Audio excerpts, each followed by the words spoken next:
Welcome. You're here today because you made the bold move to put your money where your mouth is and support the important work of JFS here at the kitchen. Many thanks to the Cristall Group Investments for making today's event possible, and a huge thank you to the major donors for this Innovators campaign, Ostaville Properties and Shai Kyle. We're here today for two primary reasons. First is to give you some insight into how your generosity will help so many people avoid the feeling of food insecurity. The second reason is so that I can demonstrate a recipe that's both old and new. I'll share some of my cooking tips with you and some insight into the huge shift that's going on in the way that we all think about food, especially here in North America, but really worldwide. My name is Michelle Dodek. Some of you know me, and many of you don't. Having taught both primary and secondary school, I eventually followed my passion and went to culinary school. Now, my biggest joy in life, other than being with my family, is teaching cooking and telling people, giving them little tips on how to improve their home cooking experience. Some people call me the Kitchen Maven, so when I have my Kitchen Maven hat on, like I do today, I'm going to be giving you as many little hacks as possible so that your experience is going to be much more enjoyable when you step into your kitchen. And if you're cooking along with me today, which would be fantastic, try to bear with me. It might feel like we're doing some things early and then some things really quickly, but hopefully you'll be able to get everything done because we're going to repeat a few of the things that we do today. Okay, so if you have your recipe and you're all ready, you can follow along with us. There will be a little bit of information that you'll also get about vegetarian cooking, vegan cooking, because that's the innovation that we're talking about today a little bit. And you'll also hear some information about JFS so that you can be more well-informed about where your hard-earned dollars are going and making an effect. So let me tell you about the recipe that we're making today. It's one that's really, really close to my heart. I learned it from my mother's mother, my baba. Her name was Jessie Kay, and she was born during the Great Depression. This meant that she suffered from food insecurity in her early years, and it was really painful for her, I think, for her whole life, but might have also been one of the reasons that she became very passionate herself about experimenting and cooking and trying all different kinds of recipes her whole life until she was barely able to hold anything because her hands were so crippled with arthritis. She was cooking and making and doing, and she tried new things until she was over 90 years old. One of the recipes that she shared with me, that was a recipe her mother showed her, was to make potato knishes. So for those of you who are familiar with potato knishes, they're like a real comfort food for a lot of us. And today we're going to do a twist on the potato knish. It'll be potato free, and it'll also be egg free. Usually the dough has an egg in it, so I've come up with a way that we can eliminate the egg and still make it. So I'm going to share that with you today. So what else do I need to tell you about this recipe? Not too much. The dough is called stretch dough, and it's a hot water dough. So I'm going to be using hot water to make sure that the proteins in the flour are sort of denatured a little bit, and they become a little bit stretchier, but not bouncy like they do sometimes. If you think about when you make pizza dough, or if you've ever tried to roll out pizza dough, you roll it and then it bounces back together. That is not going to happen with this dough today because we use hot water, and it does something to neutralize those proteins, and that's going to be a key feature in this stretchy dough that we're going to make so that we can roll it up and make thin, flaky layers of pastry surrounding our vegan filling. Okay. And one of the nice things, by the way, now that it's June, we are all kind of hoping and dreaming that maybe at some point we'll be able to get out to do a picnic. And having a vegan food with you on a picnic is excellent because you don't have to worry. You don't have to think, is someone going to get food poisoning? Is this going to go bad? Is it going to make someone sick? Because, you know, if you have something out that's fully made of vegetables and you have it out for a few hours in a, you know, cool but not cold environment, really, there's very, very little that can happen to anybody. So you don't have to have that potato salad anxiety that you might be having with this particular recipe, and maybe you'll make it for your next picnic or outing. You can also send it to school with your kids as a food that they put in their lunch kit and not have to worry about a cold pack, and you can take it to work if you have a place to go to work, and eat it and enjoy it and be full from this delicious recipe that we're going to make today. Okay, so the question is, why vegan? I'm going to quickly go through that. As you know, food is getting more and more expensive, and meat is one of the things that it's no longer an issue of being too expensive for people who are suffering from food insecurity. It's been that way for a long time, that it's been super expensive for them, for people who, well, for those of us who suffer from issues of food insecurity. But what about these days? You go to the supermarket and meat is super duper expensive. So what we've been thinking about here at the kitchen is that we want to try to help shift people away from the idea that meat has to be the center of the plate, that it has to be the main course. So one of the ways that we've decided to do that is to help bring in recipes and foods to people that they like, that they know that are delicious, and they're flavorful, and they're satisfying, but don't include meat. But we are going to introduce flavors that we like, vegetables that we like, other foods that we like, to create nutritious food.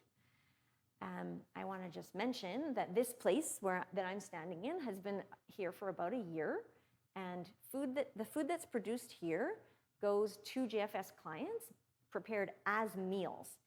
And all of the meals are pretty much all of them are made with no animal products whatsoever, because we made the purposeful decision to introduce foods to people who are clients of JFS and open their minds to the idea that they don't need to have meat in their diets. We are going to get to making the dough, and we're going to start. I'm going to start by introducing Stacy Friedman. She is the new Director of Food Security here at JFS. Hi, Michelle. Hello, welcome. Thank you for joining me. I am extremely excited about cooking with you today, and especially about knishes, one of my actual favorite foods in the world, and learning to do it in a little bit of a different way, because it's just really fun to cook with people. I agree. Yeah. So I'm going to mix up this dough, my first batch, and I'll let you do what you're going to do. Okay. Tell us a little bit about JFS. Yeah. Well, I'm specifically, I was thinking how excited I am about this recipe and the story that you shared around your grandmother, and this being kind of a Depression era recipe that has this connection with a time that's kind of present to a lot of us right now. For one reason, JFS actually was started during the Depression. So the mission of JFS is to be able to provide, to support people, to support the Jewish community. And that began during the Depression. So that Depression era cooking, this idea that during the Depression, many people were also feeling very food insecure, that we didn't have enough to go around, not just in Canada, but around the world, and that food was rationed. A lot of these foods, special foods, dairy, cheese, butter, eggs, sugar, people didn't have access to, so they had to find out how to do without. And so it's kind of interesting, this idea that you have of creating a vegan or animal product-free meal dish it's important again today. And so I'm excited to learn this with you and get a little bit ahead of the curve, be proactive. And so I'm curious, what do we do? How do we make the dough without egg? Okay, so I've whipped up one while Stacy was talking, and you probably saw me do it. It took very, very little time. It's a super straightforward and easy dough. I tried lots of different things when I was trying to crack the code on what to replace the egg with, because as I mentioned, this dough, it's called stretch dough. And the egg, if you think about an egg, when you cook an egg, it's very, or before you cook it, it's quite viscous but it holds together, and when you crack an egg and you put it in a frying pan, it stays together and it cooks, right? If you pour liquid in a pan, other liquids just go all over the place. And that's one of the good properties, one of the properties why we use egg in so much of our baking. I tried this thing called egg replacer, because that's what I thought, I'll just use the egg replacer. That'll be a replacement for the egg. It's a commercially produced product, not an inexpensive product. Let me tell you, it was revolting. Like, not even remotely okay. I had to throw it out immediately. As soon as I mixed it in there, I was like, no, this is no good. So then I tried a few other things. I tried something called a chia egg, which is mixing chia seeds with water, and it works in some baking, not for this. I tried a flax egg, which also is using ground flaxseed, which we do grow a lot of in Canada and is a local product. But again, it didn't give me that stretchiness that I needed. And then I tried this thing called aquafaba. So aquafaba is the byproduct of cooking chickpeas. So when you cook chickpeas, there's water that they cook in, and like all beans, but chickpeas, for whatever reason, they are very, very high, I guess, in protein, and they expel a lot of their protein when they're cooking, and it makes this water. So this is the aquafaba that was actually from a can of chickpeas. I know in the recipe that I gave you, I maybe scared people off from making it by saying that you need to cook your own chickpeas. It is good to cook your own chickpeas. I almost always do it, but because I can control how long the chickpeas are cooked, and I control how thick the aquafaba is, and I also never add salt. Never ever add salt while you're cooking the chickpeas, because it can make them not cook well or evenly. But when you get a can of chickpeas, you can use that. I tried it, and this is what this is from. Just please be aware, there is salt in that water, in that aquafaba. So adjust your seasoning appropriately, because you don't want your product to be too salty when you eat it. Probably won't be too salty, but just be aware, okay? And that it does have that, and it does make it a lot faster. One thing that is nice about doing it yourself, though, you can really cook the heck out of the chickpeas, and then they're very, very soft, and it's super easy to mash them up. I guess, though, if you're at home and you have a food processor, you can just throw them in there and whiz it around, and then it doesn't matter. I mashed it manually. It was a little bit tricky, but it was okay. So this is aquafaba, and it's going to replace the egg. It's a 1-to-1. An egg is basically 1/4 of a cup. A large egg. Anytime you see a recipe that says an egg, usually says a large egg. It always is a large egg. Okay. That's how recipes are standardly made. So this is going to be, I'm going to do 1/4 of a cup, which this should be almost exactly 1/4 of a cup of aquafaba. Here's your spoon, Stacy. All right. And I'm going to give you 1/4 cup of Do I start oil. stirring now? You can, sure, Okay. why not? Yeah, and I measured this also correctly, so we've got this, that's going in there. And this is going to look like a lumpy mass of not such a nice thing at first when she stirs it around. And then I'm going to add this water. So when I made this with my baba, one of the things that I loved about making it with her, so she was elderly. Like, when she taught me how to make this, she was definitely above 88. And she lived in an apartment with, she had the little coil, the stovetop with the coil burners on it, and she boiled her kettle on there. And then she lifted off the kettle, and she held her 1/4 cup on top, like above the burner, and she poured the water into this 1/4 cup, and it wasn't a liquid measure like this. It was a 1/4 cup like this, and she managed somehow like to have steady hands, perfectly steady, that she filled this to the complete edge, and then walked and not a drop spilled, because you would have heard it sizzling on those coils, right? And then she walked over across the kitchen, and then she poured it, and she gave it to me. So she had it in this, and it was hot, right? It was just off the boil, and she counted to 15. That's what she did. Whoops, I spilled a little bit.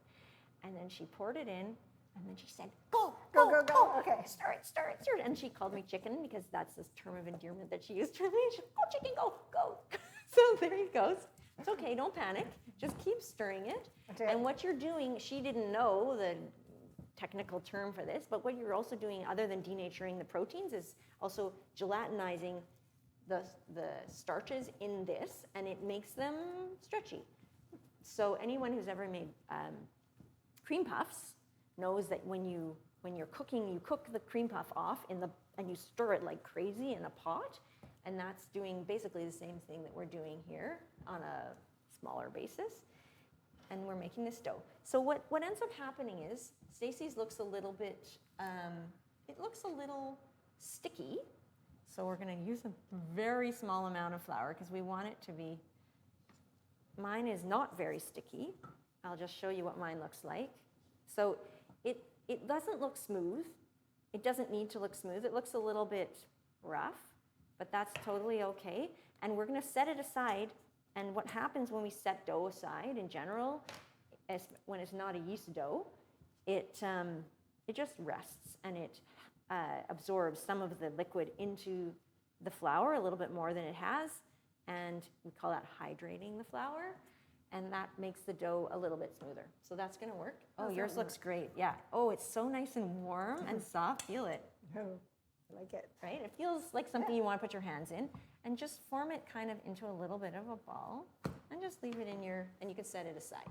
All right. I'm going to take this little bit here, because there's no point in wasting any of this. I'm just going to add it to mine, because I can. We'll put that aside for now. You can just put it off to the side. Okay, so anytime I do a cooking class, I always like to do a little bit of knife skill work, because it's just very, very important for me to do that. I'm going to show you how to safely cut a carrot into tiny, tiny pieces, because that's one of the things in this recipe. It requires small pieces. It asks for finely diced carrots. And one of the reasons that I value this so much is that if you're going to be cooking at home, you want to be comfortable. You don't want to be worried that you're going to injure yourself. You don't want to worry that you're going to waste your food. So I'm going to show you how to do this. And yeah, and we'll get, I'll just quickly peel this. That's my first objective. Always peel away from yourself. The peeler is sharp. It's meant to be safe, but it is really sharp, and I have cut myself on a peeler before. Okay, and I always have a bowl on hand or my compost bin. And then I'm just going to cut off the ends. Now, one of the rules of thumb, this is a super long knife.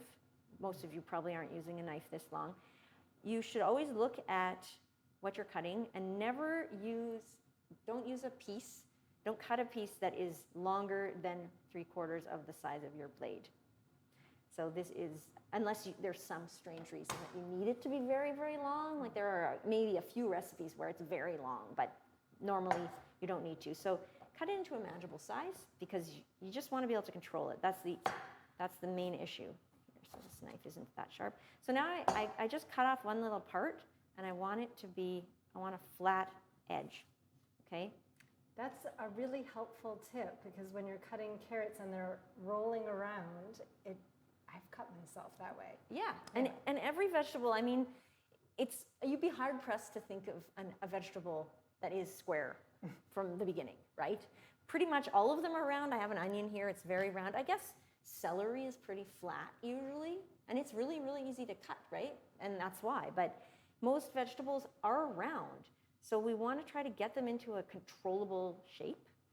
And then what we do is we cut something called a plank. Okay, so if you think of yourself as somebody who lives in a rural mill town in BC, you're making sort of these boards, right? Like this is the carrot plank, okay? And I'm going to cut those if I get to a point where this is going to move, I can put my fingers around it. As long as I'm in control of my knife, that's the most important thing, right? So I'm going to put this right in between, but I know exactly where my fingers are and exactly where my knife is, so I'm not endangering myself. If I am here, I'm not sticking my fingers out, by the way. I'm keeping them curled under so that they are also safe. So this is the first step to making little tiny pieces. So a fine, fine dice. Wouldn't that be funny if I cut myself during the demo? But that's not going to happen. Don't worry. Okay, so now to speed things up for yourself, my husband hates it when I talk about speeding things up in the kitchen, but it's not that I'm going to go super fast. It's just that you want to be more efficient, right? So what we do is we then line things up. I know sometimes it looks like it takes longer when you take this extra step, but it actually doesn't. It's very efficient. Okay, so I'm going to cut all of these things. Again, I am holding it carefully, and my knife is sharp. Having a sharp knife is helpful, right? So it can grab. A dull knife is actually more dangerous than... Yeah, because it doesn't grab when you think it's going to grab. It does sort of whatever it feels like doing, which is exactly what you don't want. You want it to be predictable, right? It's just like imagining if you didn't keep your brakes on your car working properly and they kind of stopped when they felt like it, not when you needed them to. It's not what you want. So this is anyway, so that's how I do it. And this isn't perfect, but whatever. So then I'm going to turn them all this way. And again, it looks like I'm fiddling around trying to make patterns here, but this is it. Then now you'll see why in a second. Okay, curve your fingers, curve like a claw, because and think about your thumb. Remember your thumb, because when you put it down on here, sometimes people stick their thumb out, which is really super dangerous. That is absolutely not what we want to do. Keep everything back, but you want to hold on to this food. I'm pressing down mostly. I'm keeping my thumb tucked. And then I just go along, and you'll see that in no time at all, I have all of these things done. This weekend, my daughter was working on her capstone project, and I was trying to tell her how to cut, and she's like, "Mom, that wastes so much time."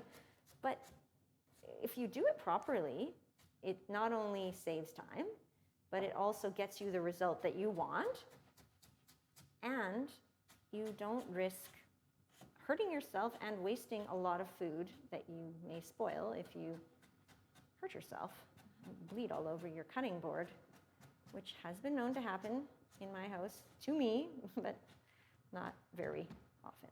Okay, so there we go. Notice I'm not getting my finger close to the sharp part of my knife. And I have this tool. I'm not selling anything today, but I do really love this tool. It's called a bench scraper. It's super handy because I know that people love to pick up the food like this with their knife. Please don't do that. This thing is much better, and you just get it all organized, and then you can put it right into your pan or into the bowl, whatever you're going to do with it, and you don't have to worry because this is not sharp. This is also really helpful if you're going to make all kinds of pastry or dough. You can cut with this, but this is really, really a handy thing. And see, I've made these nice things. These are small. This is a fine dice. Small. It's really cool to see how small you can get them and how fast you can get that done. Right. It didn't take me such a long time, right? But it's all about control. So cutting the carrot in half is really helpful. If you try to make planks out of a super long carrot, even with a big long knife, it's just not that efficient. So this is my knife skill that I wanted to share with you today, and there you go. That's it. Is there any other magic, GFS magic, you want to share with us before we start putting the filling together? Well, I mean, I as the new director of food security, I'm really excited to be here. I'm really heartened to be with the people who have helped to envision what food security looks like here at JFS. You, donors, and the community have really made this possible, and volunteers to help us think about food security in a different kind of way. And so what's happening here at the kitchen really looks different than what a lot of people think of when they think of food security or food access programs. Where we kind of had this idea of people standing in line waiting for a soup kitchen or waiting for food bank deliveries, food bank pickups. And that doesn't happen here. And that's in large part because of that vision to say, here, what we want to do is tikkun olam. We want to be healing our community, providing people with dignified access to food. So things do look different here. That dignity and respect means that, yes, people don't wait in line.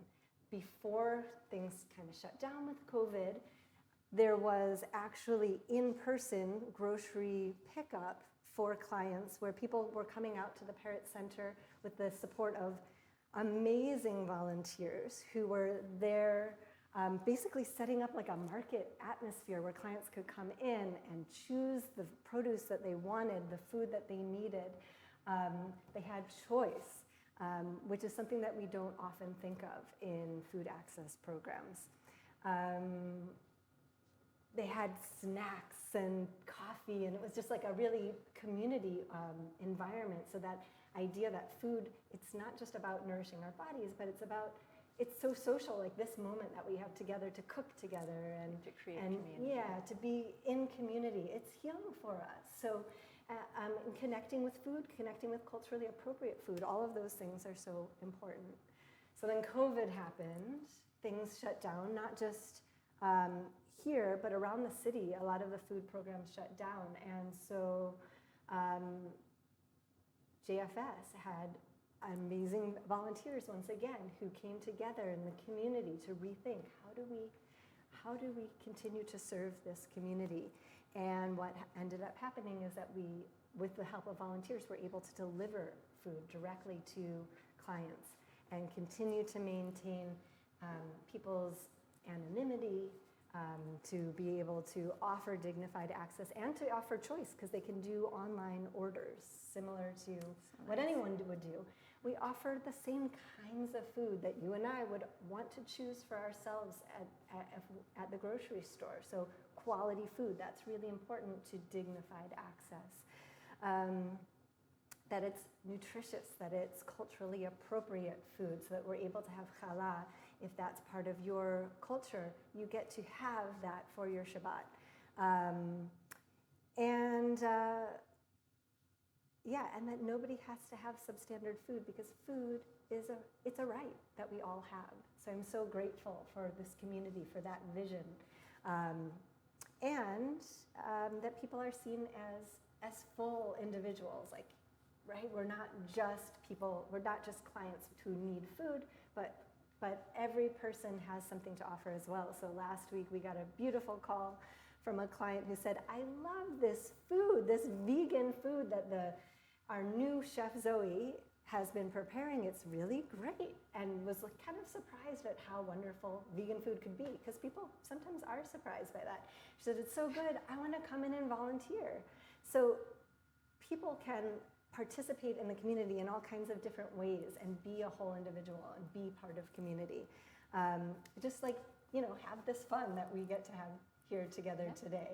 So I'm really excited to share that with you and to get going on these knishes and find out what's going to be in this filling. Okay, so speaking to that point that you mentioned about people being surprised that they like food that's vegan, you sometimes hear, like, in the Jewish community, people talk about, oh, I don't want to eat kosher food because it's not nice, which is, of course, ridiculous, because you can make it however you want it. Vegan food is the same. I mean, or vegetarian, whatever, meat-free food. It depends on how you spice it, depends on how you make combinations, and you have to make it in ways that you like, right? So this recipe that I gave today it's a template. The dough is not something you want to mess around with. I've messed around with it enough. But you can fill it with whatever you want, right? So I'm giving you suggestions of something that's going to be very substantive and make you full. And I mean, I have a 15-year-old son who's now super into lifting weights, and he needs lots of fuel. And he finds that even when I make, which is most days, my food is vegan just because that's how it ends up. he's full. Like, it's satiating for him, and that's what you'll find with this. Actually, for those of you watching, Stacy and I didn't know each other before this, really, and we found out that we both became vegetarians when we were 12 for different reasons. But, so I've been a vegetarian for a really, like, it feels like a really long time, for sure. And over those years, you know, things have really changed, and knowledge has really changed a lot about, or our knowledge here at least. I mean, I think in other cultures, many other cultures where people eat more vegan traditionally, they knew. But here, we didn't really have so much knowledge about that. So now we know, like, for example, this is a grain that my grandmother, my baba, would never have even heard of. And that's what we're going to put as a primary ingredient in our filling. This is quinoa. So quinoa is it's a fantastic grain, and it's a whole protein. So you can eat that and not worry too much. I mean, you have to eat quite a lot of it, but anyway, that's what we're going to put as the grain in our filling. And then to complement that and to further make us feel full and good, we are going to put a combination of mashed chickpeas, and I also mashed up a can of black beans. So you can cook your own black beans, of course, or you can mash them yourself, or you can take it from a can. So what I'm going to do is I'm going to add this. Now, in this recipe, if you consider the fact that we're making something that's a little bit like a potato knish, when you take mashed potatoes and you put them in your hand, if not that you would normally do that, but if you do that, you can imagine that they kind of stick together. There's something squishy about it, right? So these beans are they're sort of the glue in our recipe here. We need to have enough of these beans to be able to keep the other ingredients stuck together.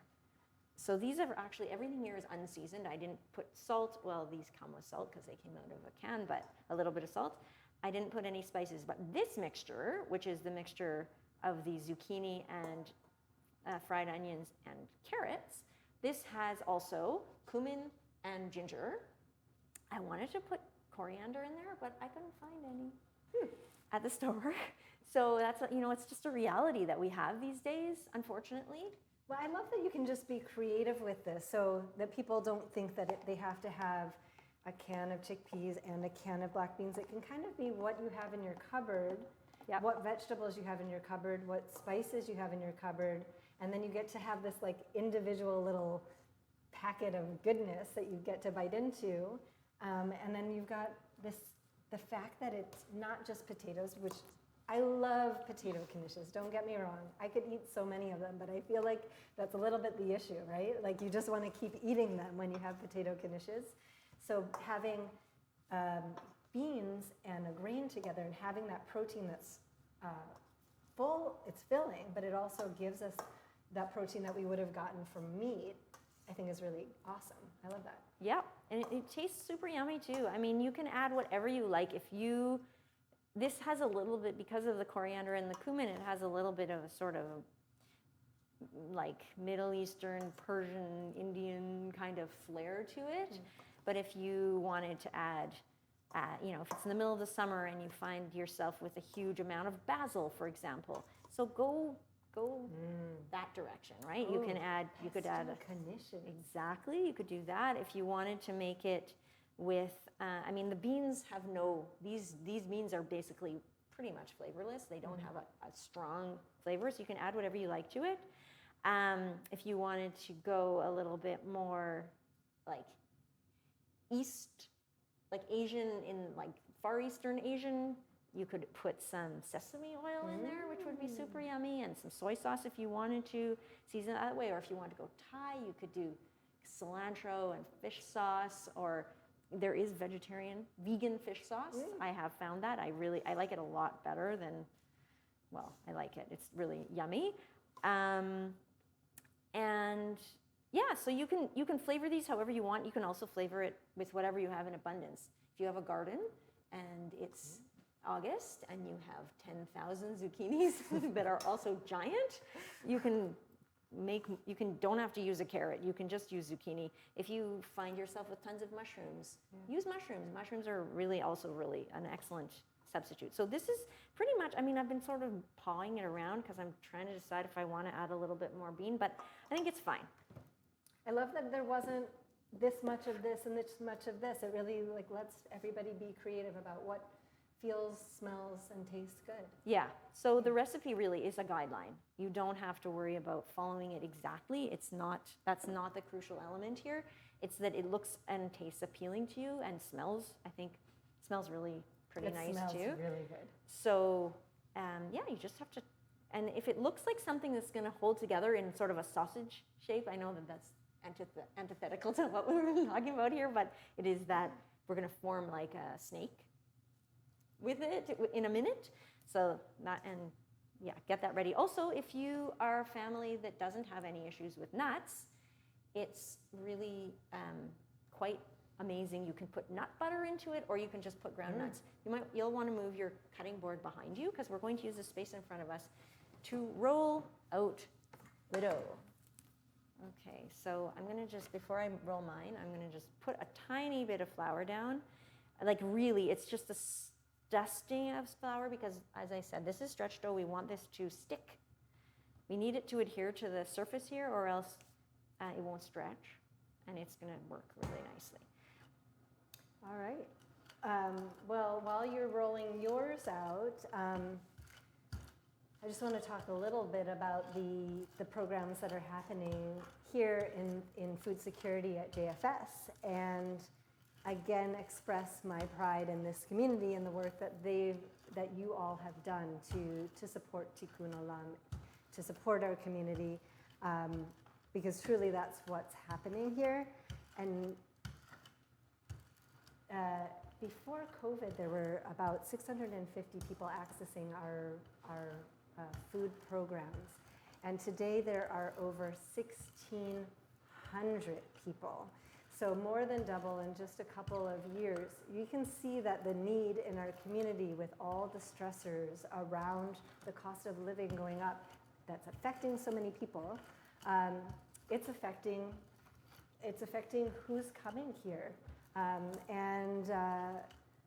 So volunteers and staff have had to pivot to ensure that food gets delivered while other programs in the city shut down.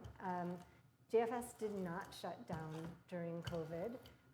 In fact, we ramped up our programs. We built them up. And so we now offer programs to anybody who comes to us. So while JFS originally envisioned programs for the Jewish community, we don't turn anyone away. Everybody's welcome at our table. Everybody's welcome here. And I think that's another really important part of community and dignified access to food for our community and community food security. We all need to be well, for any of us to be well, for our community to be well. So we serve people from all cultures, from all religions, and now 50% of our clients live outside of Vancouver. And so that's been a challenge to face as well. How do we get food to people all over the Lower Mainland? We now have hubs in 6 different areas of the Lower Mainland where we are able to work with community partners that help us get that food that we have sourced, that they can choose directly to them with these community partners, synagogues and other organizations. And we also are innovating and creating all kinds of new programs. So we're looking at how we can offer universal access to food. It's kind of like mirroring other kinds of universal programs, such as universal healthcare, universal design, like where we have curb cuts that help everybody get up onto the curb, not just people in wheelchairs, and it kind of serves everyone.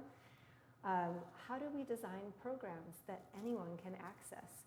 And we are currently piloting programs for elementary schools where people can access food regardless of their circumstances, and they don't have to share with us what their circumstances are. So it's available to everybody. And it's a radical idea that everybody should have access to food. It is our right. So we are very excited to be able to offer these programs with the support of donors, with the support of community, of volunteers and staff, and to invite people to come and learn with us. I'm very excited to be learning this new skill. This is a weird looking recipe right now, I'm so right? interested in what's happening over here and excited to try it, a little bit nervous. Yes. So you want to tell us? Yeah, so this is one of the reasons I also wanted to demo this recipe, because if you didn't see it, you'd be really reading this instruction being like, what the? This looks pretty strange. I get that. I'm fully cognizant of that. I'm just putting the filling around. And in a minute, Stacey's going to actually, if you want to just sprinkle a little flour on your surface, I'm going to explain to you how I rolled this out. There is a right way and a wrong way to roll out pastry. I'm very excited to learn that. Yeah, most people do it a little bit inefficiently. I shouldn't say wrong, but inefficient. I'm worried we're going to run out of filling for you there. So what tends to happen when people roll dough out, or pastry dough, is that you roll all the way to the edge and then you clunk over the edge. And when you get over the edge and you've hit the surface of your whatever you're rolling it out on, it thins it. It makes it really, really thin on the edge, and you don't want that. So then you end up with a thick center and a thin edge, and it isn't even. So if you're making a pie or something like that, you want it the same thickness throughout. And the way that you achieve that is by rolling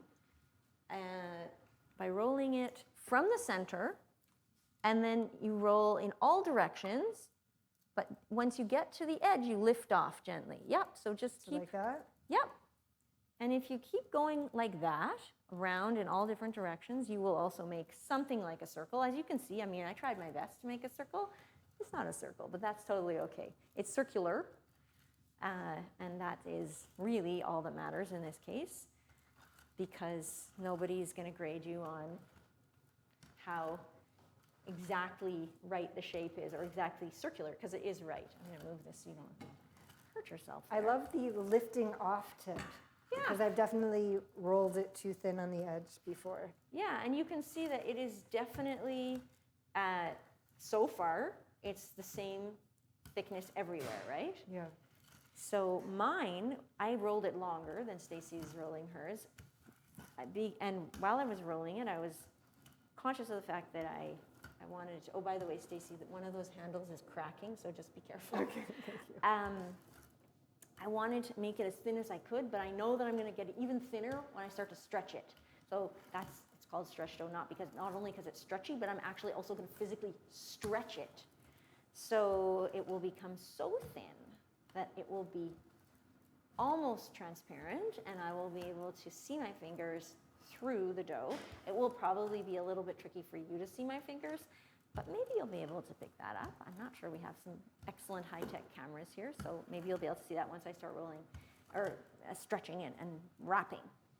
How's it going there, Stacey? It's all right. Mine's definitely not as round as You yours. keep going. It's okay. It's How looking thin good. do I want to get it before? Do I want it to be the same size as yours? Well, you want it to be so that you can see whatever surface you're rolling it out on. Yeah. You want it to be thin enough that you can kind of start to see what's underneath. So in this case, it's a silver color, and I can see some places here where it looks pretty silvery. And if you find that you have extra sort of thickness at the edges, that's really quite helpful, because we're going to pull on that. So don't worry. That looks really good, Stacey. You can stop. Okay. And you can see this is one place where when I you were rolled rolling, over. you were overzealous, and it did squish it down, right? And which is okay. Don't worry. Yeah. I'm not trying to give you any kind of No, complex here, but it's good so people know Yeah. this is going to be fixable, right? it's absolutely, and that's Right. one of the things that's really nice about this dough. It's very forgiving. Not that long ago, I had the real pleasure of being able to cook with, or watch, 3 sisters cook together, and they were making something called sambusaks, which is an Indian, Jewish Indian thing. Actually, it has pastry, and it has chickpeas in it too, actually. And they made a dough that wasn't that different than this, which is kind of funny, right? Because here we are, like, I'm of Eastern European Jewish extraction, and these ladies, like, their parents were born in, well, their dad was born in Iraq, and their mom was born in India, and they were born in Japan, and they were making a dough which turned out into pastries that were really kind of similar to this. So, and it was also, I don't know why I thought of that, but it was just because they also said it's a very forgiving dough, as is this. So what you have to make you have to stuff it. I'm gonna help you so that we can get this done. So we're gonna make some sausages here? Yeah, so you just squeeze it in your hand. Obviously, it depends on how big your hand is.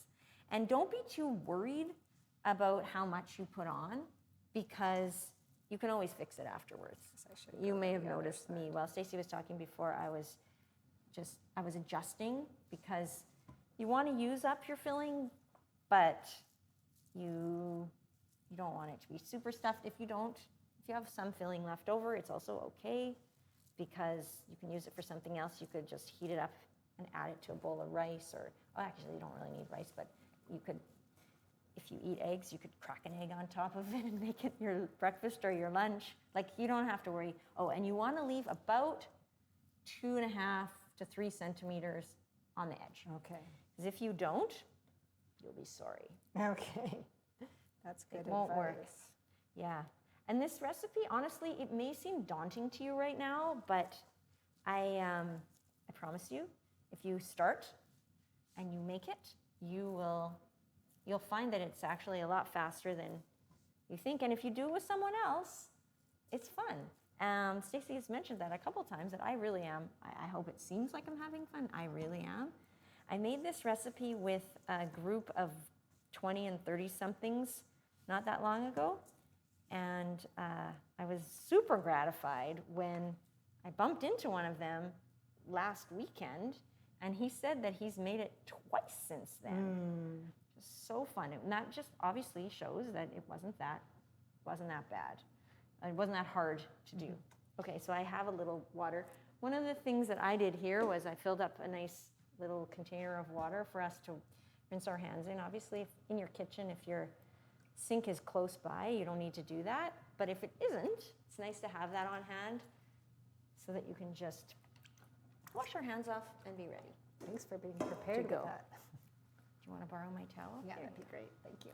All right, so what we'll do is we will, maybe we'll do this one together and then we'll do that one. We're going to just pry up the dough, and it's not hard to do because I left that little bit of a thickness on the edge so I can lift it, and I'm gonna pull it gently. If you had an egg in your dough, you could be a little more aggressive, but we don't. So, and if you can see, I'm not sure if that's visible, but Stacey, can you see you can see my fingers, fingers, right? You can really see the pinkness of my fingers. And then I'm gonna wrap it and roll it in there. Okay, so if it's a little bit thick, don't worry. Or if you left a little bit of extra and you don't need to pull it too much, that's totally fine too. You just wanna get that initial fold in so that this filling is encapsulated, okay? Stacey, how many times have you made this? I've made it once. You've made it once. Yeah. Okay, so I've done it considerably more times. Yeah. But you've only done it once. And I want just to I want everybody to know that, because I want you to see how good Stacey is at this after only having done it once. I mean, she is very talented, but also it's quite intuitive. It's not that hard to do. So do you want to roll this in with me? Yeah, so now we are going to... Okay, so what we do is we roll a little bit, and then we stretch. We lift it up and we stretch so that there's a little bit, you can see my hand is under here. I'm stretching it. Don't try to pull it when it's stuck to the table, because if you do that, you'll just rip it. But you lift it so that you have a little pocket that's lifted off the table, and then you stretch it. Okay, so what we're doing here is we're creating super thin layers of dough. And we're gonna go around and around. I know my hands are kind of blocking, sorry, I'm trying. We're gonna go around and around. around very gently. And once it starts to rip, we're getting near the end.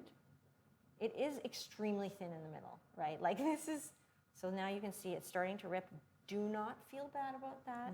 Feel good about that, because that means you're getting to the end of your roll. Okay, so we've gone around and around. Now it's starting to look a bit like a kishka, for those of you who know what that is. It's just an intestine. That's what like I a was thinking. haggis if you're Scottish, which my father is from Scotland, so I get it from both sides. I've got the Jewish Scottish guy who likes haggis. Anyhow, so what we're doing here now, it's starting to rip, really rip all over the place, and it's detaching.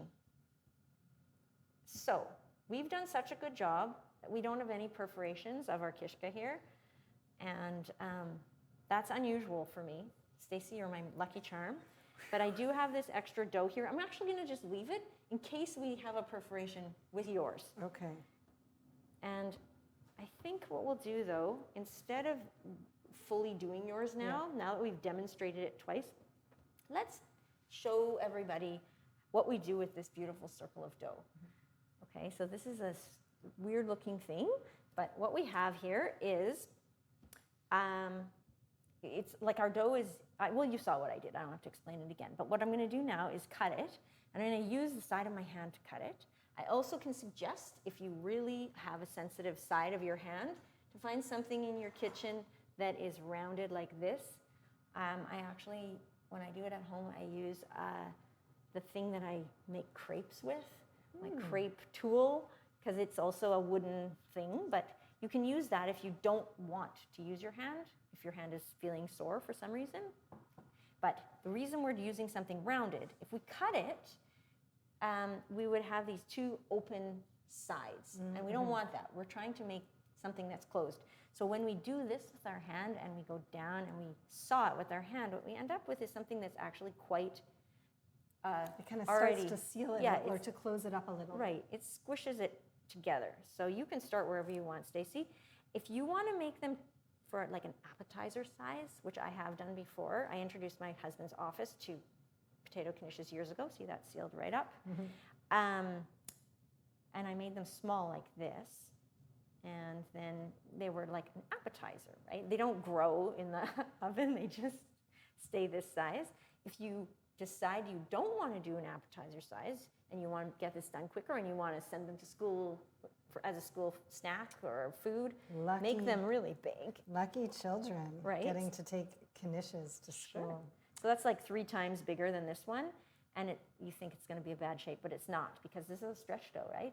It's open here, so I'm going to just stuff it in, and I'm going to seal it up before I shape it. And when I shape it, I'm going to give it a little, I don't know, squish it. And look, looks a little bit strange, but I can tell you, it's a knish now, and it's way larger than that one, right? And so you kind of hold one end closed while you can.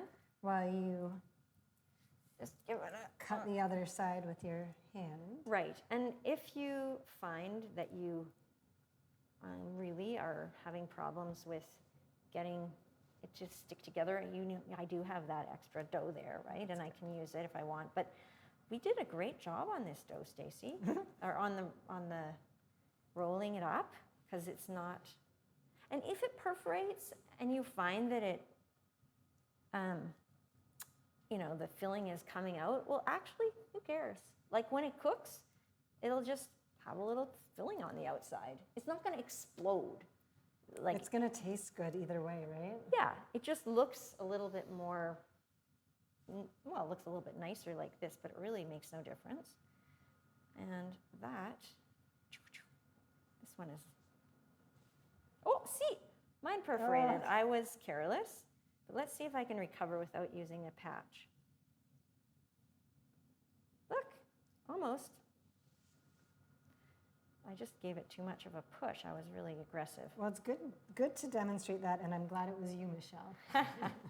But it does. But everybody can see then that, there. It can happen to anyone, and then it's easy to fix it. Yep, I put a little patch on there, and it might, I don't think it's going to come off when Here, you can move it closer to yourself.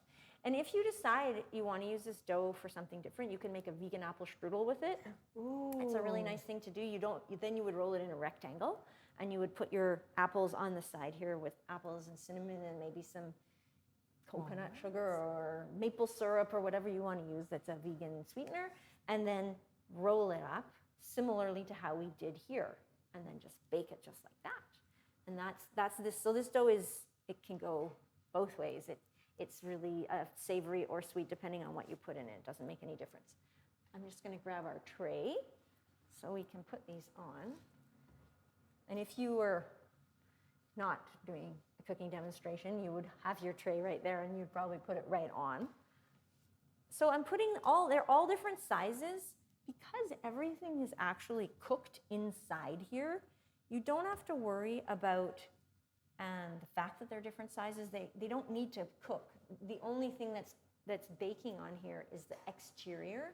So don't be fussed about baking time if they're not all exactly the same size. That's 100% acceptable. If you use an egg, you might decide you want to do an egg wash on the top, and then sprinkle something on top of it to make it a little bit more flavorful, and maybe you might think it's more attractive, although I quite like these. Thank you. So if you want to sprinkle on sesame seeds, poppy seeds, za'atar, Aleppo flaked spice, you could put, just your creativity is your limit. You can do anything you want, and if you want to keep them vegan and you don't want to use an egg wash, you could try spreading on some aquafaba, and also you could do something that my Baba used to do. She used to just take a little bit of oil on her hands and just smear it all over, and then everything will stick to it also that way. Okay. And it will make it nice and brown. So these are going to go into the oven. Beautiful. Oh, it's pretty excited about them. Yes. So with the magic of a show,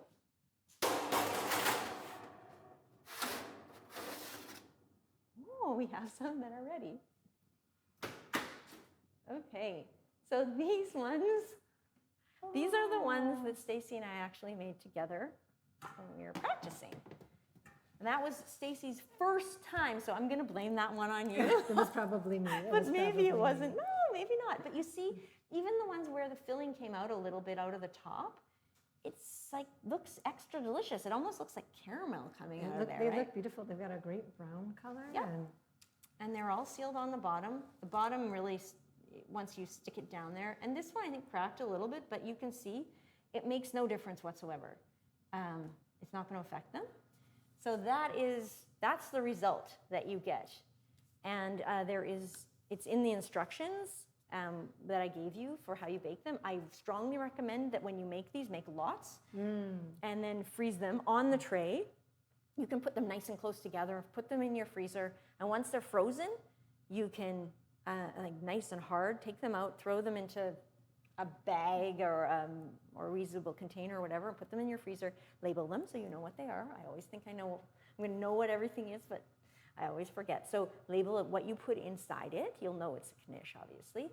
And then when you want them, just take out 4 or 6 or 2, and you can bake them off in your toaster oven if you want. What a joy to have, like, at will, whenever I want, to have knishes. Yeah, I mean, this is the old school way of things that we've become used to, and we are habituated to the idea that we can go to the grocery store and we can take something out of the freezer section that is already prepared for us.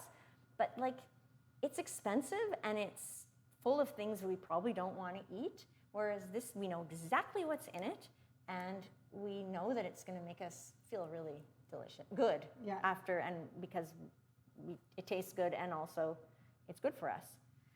So yeah, should we try it? Yeah, can we? Yep. I'm going to eat your ugly one. Okay. Because I don't think it makes any difference. Oh, thank you. All right. All good.